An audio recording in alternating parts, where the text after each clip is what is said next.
Assalomu alaykum.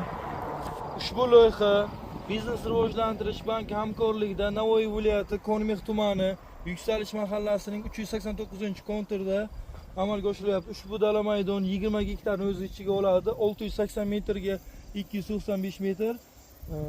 Bu dala maydonimizga kungaboqar pistasi ekilgan. Bu kungaboqar pistamizda o'sha hozirgi kunda o'sha agrotexnik ishlar amalga oshirilyapti. O'g'itlar vaqtida berilib, mana natijalarini ko'rib turibsizlar, juda ajoyib va yangi navlar ekilgan.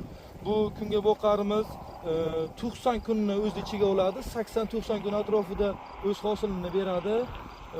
Bu loyihamizni samarali amalga oshirish uchun sarabodon ishlab chiqarish kooperatsiyasi biriktirilgan.